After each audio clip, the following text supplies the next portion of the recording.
studio. We in the studio. We in the studio. We Rob.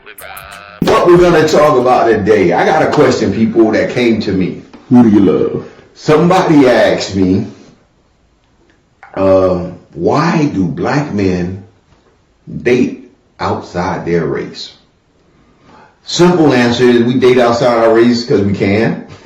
And we date outside our race because everybody dates outside their race, not just black men. However, it's always amplified because what people see most of the time is athletes that date outside their race. And because they got money, people care. Like the average brother dating outside his race, nobody don't care. It's like, but they got nothing anyway. But but let me try to make a couple of points here.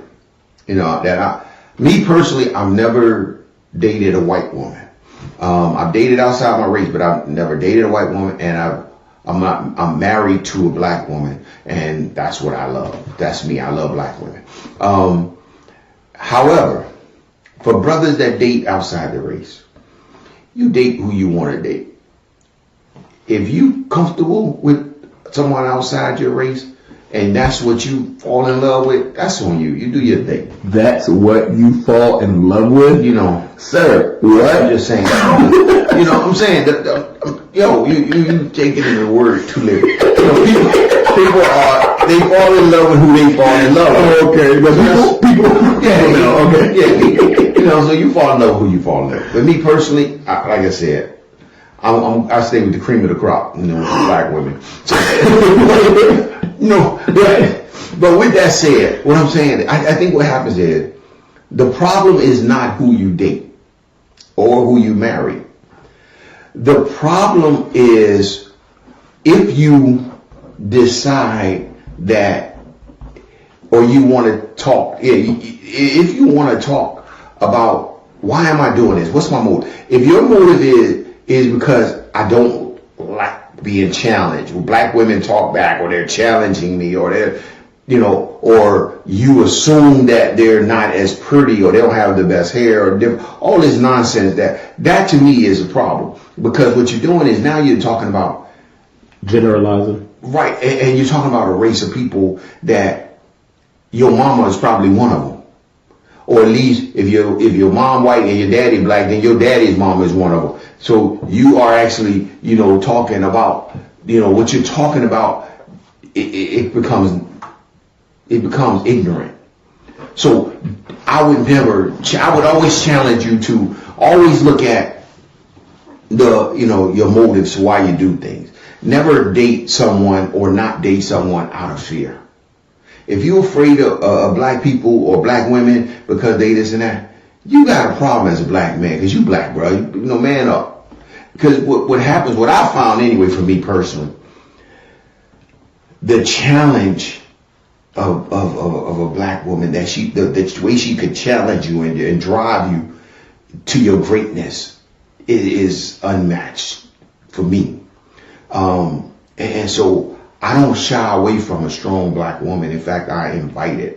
Be your strong self, because I'm gonna be strong. So I'm gonna need you to be strong too. But I got somebody weak and docile, then I'm gonna be, it's gonna be pretty ugly. I'm gonna be walking all over you. So I need you to be strong. We need to sometimes bump heads in order to have the best come out of both of us.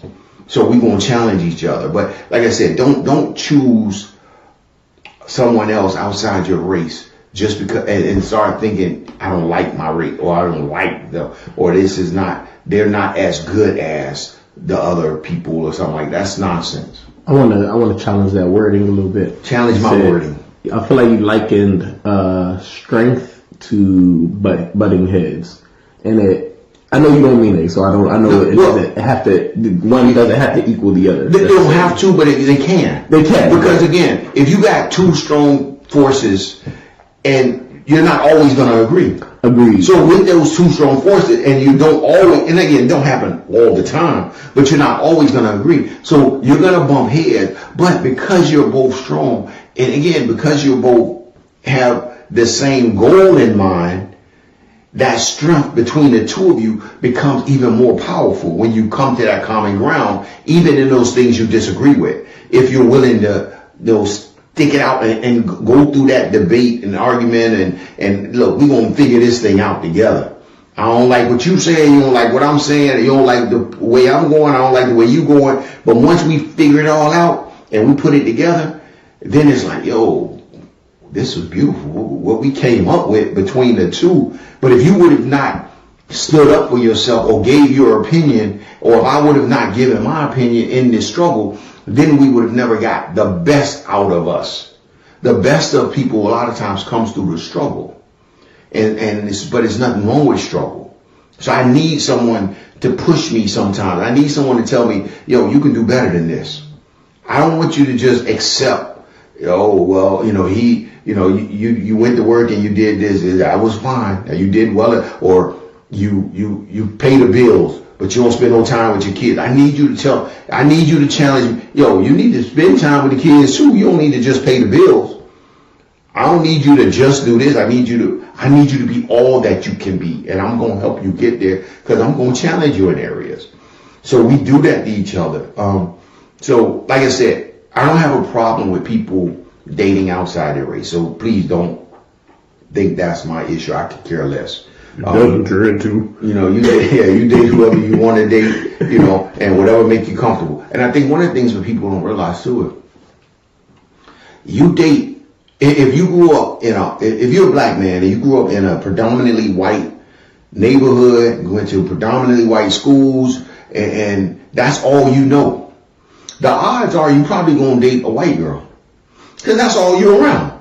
So it's understandable. It doesn't mean that you're thinking any less of black people. It's just that this is who you're around, and this is the culture that you're raised in, and you comfortable with that, which is cool. Same thing if you grew up in the Hispanic area predominantly, or in a predominantly Asian area or whatever. So grew up in Chinatown. Yeah, you could have, but see, I think this is different between especially in northeast area of America, that area. Usually when it's a predominantly Hispanic area, we're talking about Dominicans and Puerto Ricans for the most part.